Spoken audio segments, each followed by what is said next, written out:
Let's Cry is the second chapter in the artist's ongoing project Magnolia Dreams, which explores the UK housing crisis through lived experience, satire and character-led environments. Continuing a second collaboration with the designer Marilena Angelides, the installation shifts focus towards the figure of the estate agent, presenting a space that feels both familiar and unsettling. At the centre of the work is Ruby Rears, an exaggerated estate agent character, occupying a carefully staged office environment. Accompanied by a soundscape by Joe Spillman, the installation hums with ringing phones, distant conversations, keyboard taps, and corporate politeness, constructing an eerie environment suspended somewhere between sales pitch and surveillance. Let's Cry mirrors the visual language of an estate agent culture while quietly undermining it, exposing the absurdity, performance, and emotional detachment embedded within the housing market. Through humour, discomfort, and exaggeration, the work continues Magnolia's Dreams' wider investigation into housing, power, and performance in contemporary Britain. Strains is a collection of sculptures made in collaboration by the artists Bryn Lloyd and Robin Price. Bound by rope, these pieces pull and strain against their bindings, expanding beyond their tight confines, resulting in awkward, bloated shapes. Stepping back from each artist's respective practice of performance works and using kinetics and movement, these pieces take on a more fundamentalist approach to sculpture, combining materials through process experimentation to create art. These pieces, bright in colour, which appear soft but are hard to the touch, calcified in place, represent restrained creativity, pushing against systemic barriers of access that artists face throughout their careers. Medium, plaster, silicone, rope. Ibis by Poppy F. Ash in collaboration with Amber Ash. A zine celebrating Australia's most maligned icon, the humble white ibis, colloquially known as the bin chicken. This zine uses ibis-themed puns to transform rejection into defiance.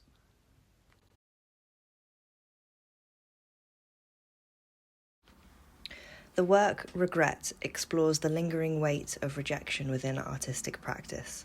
Golden foil balloons spelling "We regret to inform you" gradually sink over the course of the exhibition, collapsing to the floor, relinquishing their intended form, and, in that surrender, becoming something else. They ultimately fail in their task to hold and communicate a fixed message, yet remain elevated as art objects. The work is formed and reformed by rejection, time, and by its own failure.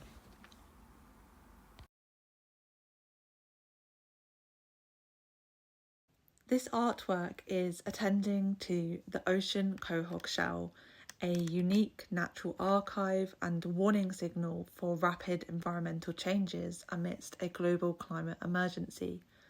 Each layer of this shell reveals a consistent annual measurement of conditions in the North Atlantic Ocean, spanning hundreds of years. In recent years, the shell's changes in growth indicates a loss of stability in our ocean systems. This is a warning signal for urgent action, but it is also an opening, a chance to reconsider our agency, to make change during times when control appears limited, and to attune with our planet from a place of creativity, curiosity, and care. Please feel free to explore this living archive. Pick it up and feel the warmth emanating from the shell.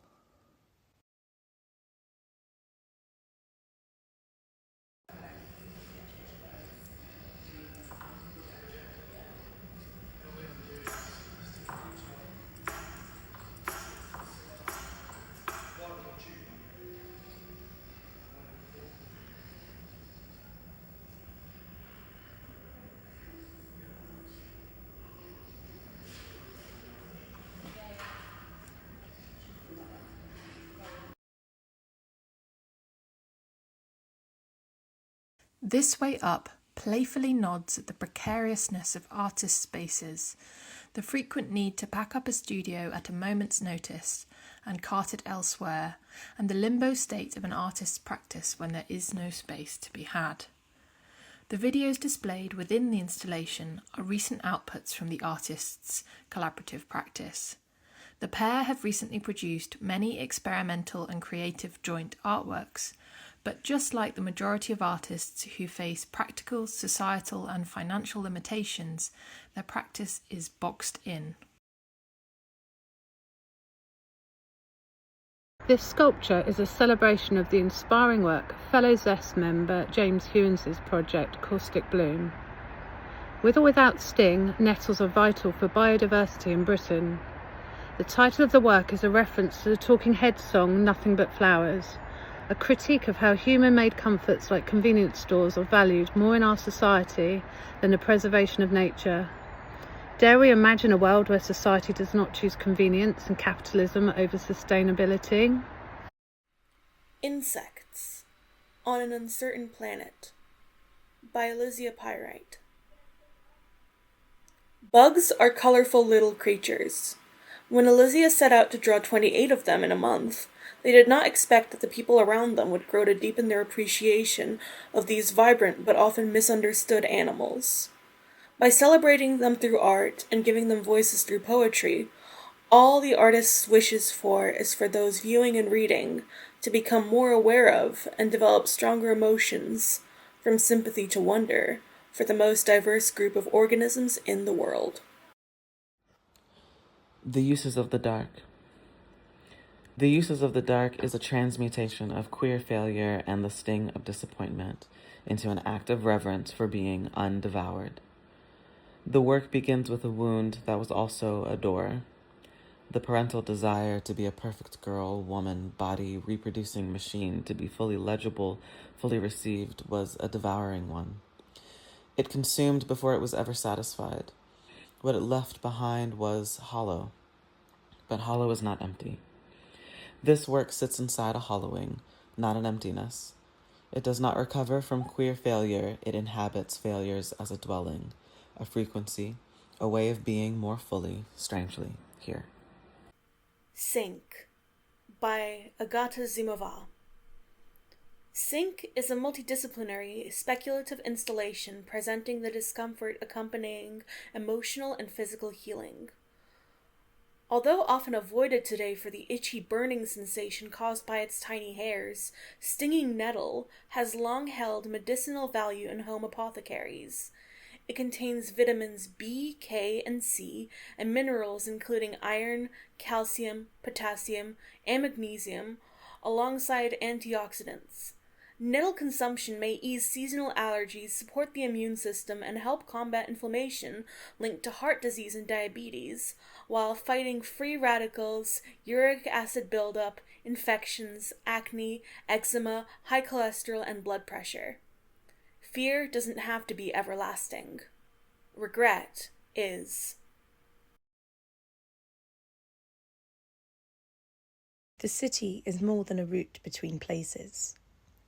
It is a surface of signs, traces, and quiet interventions waiting to be noticed. Walking the Grid is an unfolding record of movement through Southampton, where paths, arrows, and overlooked details become a language of their own. Each artwork centres around walking as a form of exploration, mapping, and wayfinding across urban edges. The journeys themselves reflect the labour, persistence, and often circular movement embedded within artistic practice, considering the ways in which we navigate distance and time in an uncertain future. Stung for life. This brutalist and industrial assemblage sculpture highlights the artist's personal experience of being stung by life.